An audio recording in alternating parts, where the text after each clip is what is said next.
हाँ, एक बार फिर मैं नायक कोचिंग में आपका हार्दिक स्वागत करता हूँ। मैं डॉक्टर राम नायक आज आपको ऑप्टेटिव सेंटेंस और एक्सक्लेमेटरी सेंटेंस लेकर आया हूँ।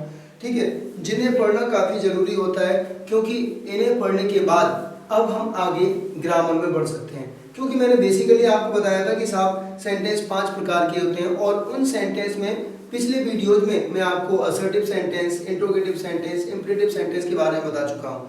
सो आज का जो टॉपिक आपका है वो है ऑप्टेटिव सेंटेंस। तो सबसे पहले भाई हमें ये जानना होगा कि ऑप्टेटिव सेंटेंस कहते किसे हैं या ऑप्टेटिव सेंटेंस होता क्या है। तो मैंने कहा कि साहब ऐसे सेंटेंस जिसमें किसी के लिए दुआ, बद्दुआ या फिर प्रार्थना की बात की जा रही हो उन्हें हम क्या कहते हैं, ऑप्टेटिव सेंटेंस। मैंने कहा कि ऐसे सेंटेंस जिसमें किसी के लिए दुआ, बद्दुआ या फिर प्रार्थना की बात की जा रही हो तब उन्हें हम क्या बोलते हैं, ऑप्टेटिव सेंटेंस।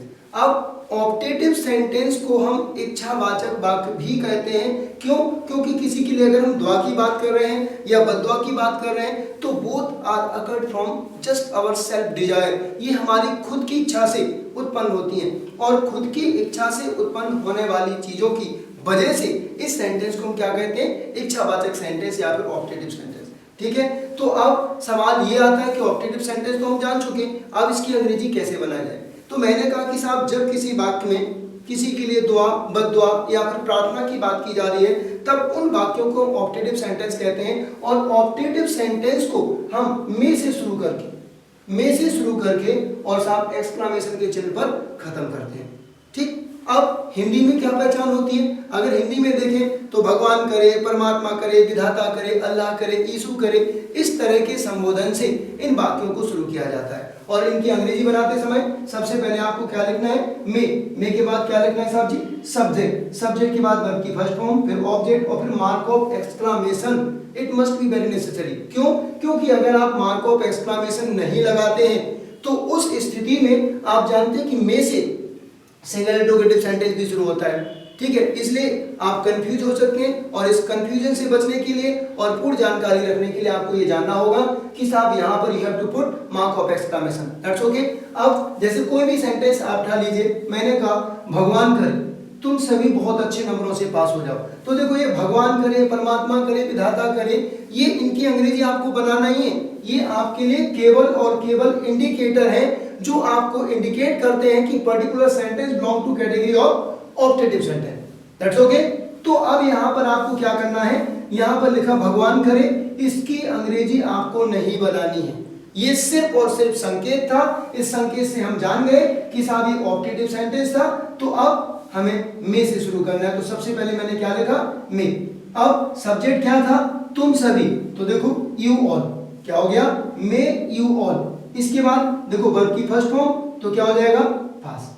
ठीक, विद वेरी गुड मार्क्स। तो क्या हो जाएगा, may you all pass with very good marks. That's okay. तो ये आपके लिए क्या हो गई, दुआ हो गई। अब हम बात करते हैं साहब कि कुछ और सेंटेंस देखते हैं इसी के अंदर, उनको हम कैसे बनाते हैं। तो यहां देखिए, मैंने कहा कि भगवान करे,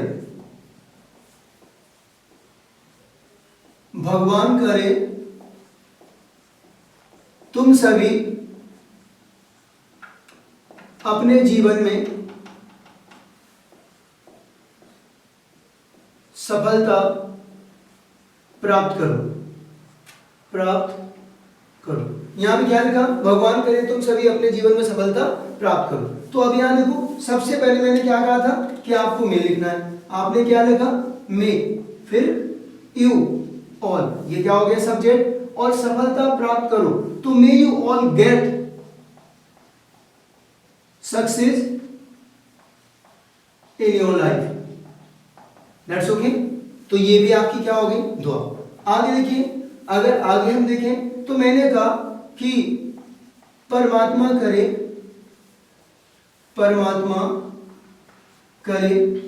वह गिर जाए।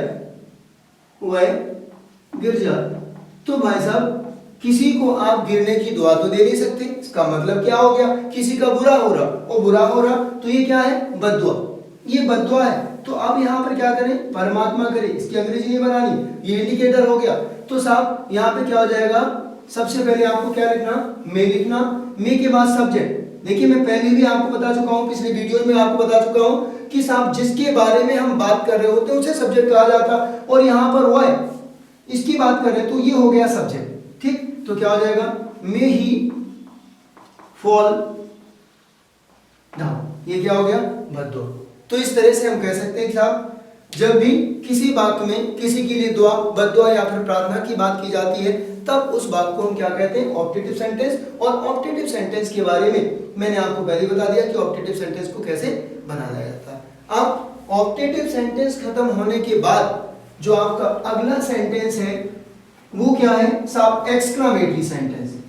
एक्सक्लामेटरी सेंटेंस को हम हिंदी में क्या बोलते हैं साहब, विस्मय बोधक वाक्य। ठीक है, तो यहां पर साहब एक्सक्लामेटरी सेंटेंस, एक्सक्लामेटरी सेंटेंस। अब ये एक्सक्लामेटरी सेंटेंस क्या होता है, तो आप सब पढ़ चुके होंगे, कई बार पढ़ चुके होंगे कि जब किसी वाक्य में सब हद से ज्यादा खुशी, हद से ज्यादा दुख, हद से ज्यादा आश्चर्य या फिर हृदय के अंदर अचानक से उत्पन्न होने वाली किसी भावना का बखान किया जाए तब उस वाक्य को हम क्या कहते हैं, एक्सक्लामेटरी सेंटेंस। That's okay. मैंने आपसे कहा कि हद से ज्यादा खुशी, एक ऐसी खुशी जो आपको अचानक से मिले और आपसे वो हजम ना हो, डाइजेस्ट ना हो, एक ऐसा दुख जो सहन ना किया जा सके और वो भी अचानक से। तो आप चले जा रहे कहीं और आपने अचानक से कोई भी गंदी चीज देखी, गंदी चीज छी, तो क्या आपने पहले सोच रखा था कि आप उस चीज को देखकर छी बोलोगे? नहीं सोचा था। ठीक, आप चले जा रहे थे, रास्ते में कोई बहुत प्यारा मकान देखा आपने, आप बोल पड़े wow what a nice house. तो क्या आपने पहले सोच रखा था कि जब कोई अच्छा मकान दिखेगा तो मैं इस तरह से बोलूंगा? नहीं सोचा था। क्यों? क्योंकि ये चीजें जैसे ही आप देखते हो आपके मन में अचानक से उत्पन्न होती हैं और अचानक से उत्पन्न होने वाली इन भावनाओं को ही हम साहब एक्सक्लेमेशन के अंतर्गत रख देते हैं। That's okay. तो मैंने कहा कि जब किसी बात में हद से ज्यादा खुशी, हद से ज्यादा दुख, हद से ज्यादा आश्चर्य या फिर हृदय के अंदर अचानक से उत्पन्न होने वाली किसी भावना का बखान किया जाए तब उस बात को हम क्या कहते हैं, एक्सक्लेमेटरी सेंटेंस। That's okay. अब एक्सक्लेमेटरी सेंटेंस में जो भी भावनाएं होती हैं उन भावनाओं को व्यक्त करने के लिए कुछ शब्दों का इस्तेमाल किया जाता है और उन शब्दों को हम क्या कहते हैं, इंटरजेक्टरी शब्द। क्या बोलते हैं साहब? इंटरजेक्टरी शब्द कहते हैं। जैसे अगर खुशी की बात करें, मैंने कहा सबसे पहले जैसे मैं बात करूं खुशी के लिए, खुशी के लिए, तो खुशी के लिए हम लोग इस्तेमाल क्या करते हैं साहब, सबसे पहले हुर्रा। क्या करते हैं? हुर्रा है, पिप पिप हुर्रे है, हुजा हुजा है या फिर अहा, इस तरह के शब्दों का इस्तेमाल हम करते हैं। अगर दुख की बात की जाए तो साहब दुख के लिए, दुख के लिए देखिए सबसे कॉमन वर्ड होता है साहब एलास। क्या होता है? एलास। ठीक, एलास के बाद आह, आउट, इस तरह के शब्दों का भी हम इस्तेमाल कर सकते हैं। जैसे अगर बात की जाए आश्चर्य के लिए, आश्चर्य के लिए, तो आश्चर्य के लिए साहब हम लोग क्या बोल देते हैं? आश्चर्य के लिए बोलते हैं गुड हेवन।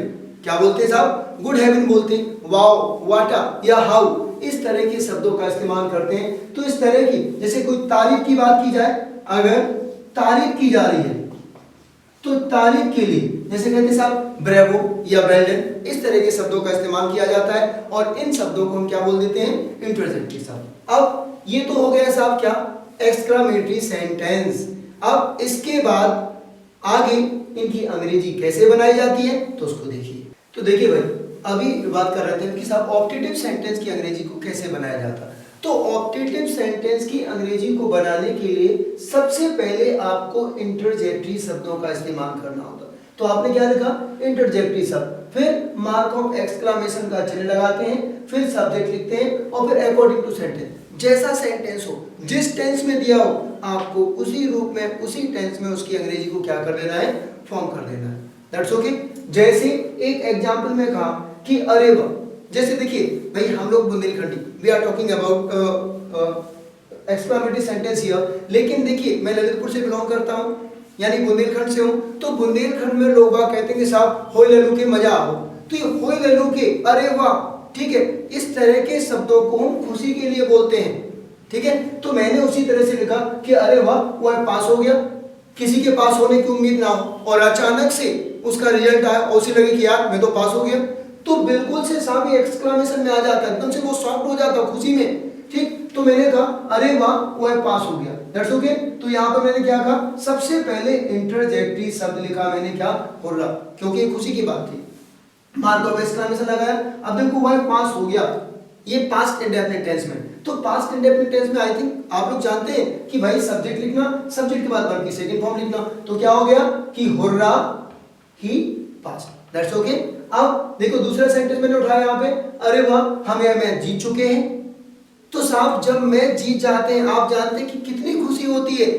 आपका पसंदीदा खिलाड़ी साहब बल्ला लेके खड़ा हुआ है और कोई खतरनाक सा बॉलर अचानक आए लंबे लंबे कदमों से और बॉल फेंके और साहब आपके पसंदीदा खिलाड़ी ने साहब बल्ला घुमाया और 6 रन, आप मैच जीत गए। तो उस समय आप जो खुशी का माहौल क्रिएट कर देते हैं, क्या पहले किसी ने सोच के रखा था कि साहब जब मैच जीत जाएंगे तो हम तालियां बजाएंगे या ये करेंगे या वो करेंगे? नहीं सोचा था। उस समय जो निकलता है, जो अंदर से फीलिंग्स आती हैं, जो वर्डिंग्स निकलती हैं, वो एक्सक्लेमेशन में आ जाता। तो वही हुर्रा, आपने क्या बोला कि hurrah we have won this match. क्यों? क्योंकि यहाँ पर देखो हम मैच जीत चुके हैं, ये लिखा चुके हैं। प्रेजेंट परफेक्ट टेंस की बात की जा रही है और प्रेजेंट परफेक्ट टेंस आपको पता है कि सब्जेक्ट के बाद हैव या हैज प्लस वर्ब की थर्ड फॉर्म से बनता है। तो यहाँ पे क्या हो गया कि hurrah we have won this match, that's okay. तो ये खुशी की बात थी। यहाँ पर देखो आगे देखिए साहब शब्द की बात, जैसे यहां पर एक एग्जाम्पल लिखा जाए, अरे वह गिर गया, मैंने कहा अरे वह गिर गया, तो एकदम से आप शॉक्ड हो गए कि वो कैसे गिरा, क्यों गिरा, अरे वह गिर गया। तो यहां पर देखो, यहां पर ये भाई खुशी की बात नहीं हो सकती। तो यहां पर इसको आपको क्या लिखना है, सबसे पहले इंटरजेक्टिव वर्ड साहब क्या लिखा, एलास, और यहाँ पे क्या हो जाएगा ही फेल डाउन, दैट्स ओके। यहाँ पर जैसे एक एग्जांपल और देखिए, शाबाश, शाबाश तुमने बहुत अच्छा किया, बहुत अच्छा किया। तो साहब अब यहाँ पर देखो शाबाश, शाबाशी दी जा रही है, तो इसको क्या बोलेंगे आप साहब, इसके लिए बोलेंगे वेल डन या ब्रेवो। तो यहां पे क्या लिखोगे, well done you did well. तो ये हो गया आपका क्या साहब एक्सक्लेमेटरी सेंटेंस। अब इसी एक्सक्लेमेटरी सेंटेंस में कुछ और है, तो वो क्या है उसके लिए देखिए, मैंने कहा कि साहब एक्सक्लेमेटरी सेंटेंस में अगर भावनाओं को व्यक्त करने के लिए, मैंने कहा कि एक्सक्लेमेटरी सेंटेंस में अगर आश्चर्य की अधिकता दर्शाई जा रही है, तो जब किसी सेंटेंस में आश्चर्य की अधिकता दर्शाने के लिए कितना, कितनी, कितने के बाद केवल एडजेक्टिव लिखा गया हो। जब किसी एक्सक्लेमेटरी सेंटेंस में आश्चर्य की अधिकता दर्शाने के लिए कितना, कितनी, कितने के बाद केवल और केवल एडजेक्टिव लिखा गया हो, तब ऐसे वाक्यों की अंग्रेजी को हम हाउ से शुरू करके बनाते हैं। कैसे बनाते हैं? तो सबसे पहले क्या लिखते हैं, हाउ, हाउ के बाद क्या लिखते हैं साहब, एडजेक्टिव, और फिर क्या लिखेंगे साहब, सब्जेक्ट, सब्जेक्ट के बाद क्या लिखेंगे, हेल्पिंग वर्ब, और हेल्पिंग वर्ब के बाद क्या लगाएंगे, मार्क ऑफ एक्सक्लेमेशन का चिन्ह लगा देंगे। जैसे एक एग्जाम्पल, मैंने कहा कि तुम कितने अच्छे हो, तुम कितने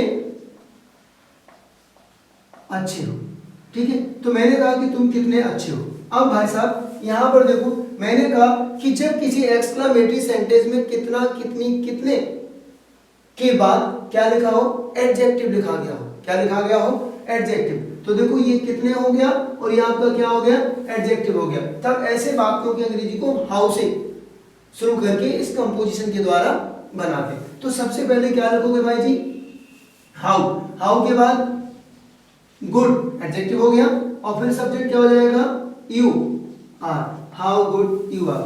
मैंने कहा वह कितना गंदा है, वह कितना गंदा है, तो क्या बोलोगे, how dirty he is, that okay, ठीक। इसके बाद अगर आगे की बात करें तो मैंने कहा रात कितनी काली है, यहां देखिए अगला एग्जाम्पल क्या है, रात कितनी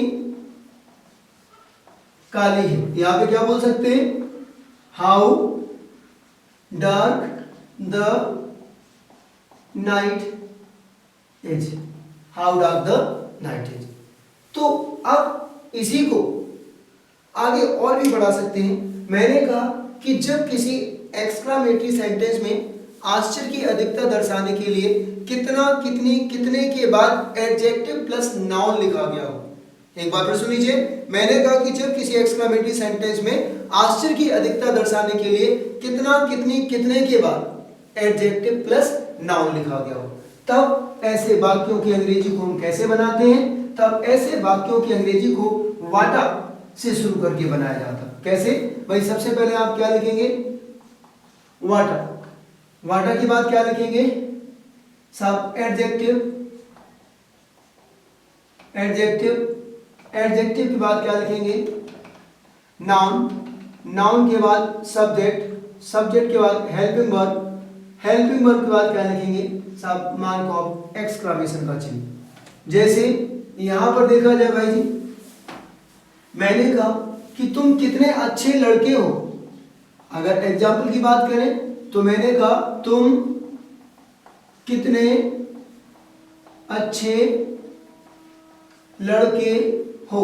तो भाई साहब यहां देखो, कितना, कितनी, कितने के बाद ये क्या हो गया एडजेक्टिव, और ये क्या हो गया साहब जी नाउन। तो मैंने अभी भी क्या बोला कि जब किसी वाक्य में आश्चर्य की अधिकता प्रकट करने के लिए या आश्चर्य की अधिकता दर्शाने के लिए कितना, कितनी, कितने के बाद एडजेक्टिव प्लस नाउन लिखा गया हो, तो देखो this one is adjective plus noun. तो कितना, कितनी, कितने के बाद एडजेक्टिव प्लस नाउन लिखा गया। अब इसकी अंग्रेजी कैसे बनानी है साहब, इस तरह से क्या करोगे, what a good boy you are, that's okay. तो ये आपका क्या हो गया साहब, एक्सक्लेमेटरी सेंटेंस भी खत्म हो गया। अगर आपको ये समझ में आया हो, पसंद आया हो, तो आप मेरे चैनल को सब्सक्राइब कर सकते हैं, कमेंट्स कर सकते हैं। ठीक, थैंक यू।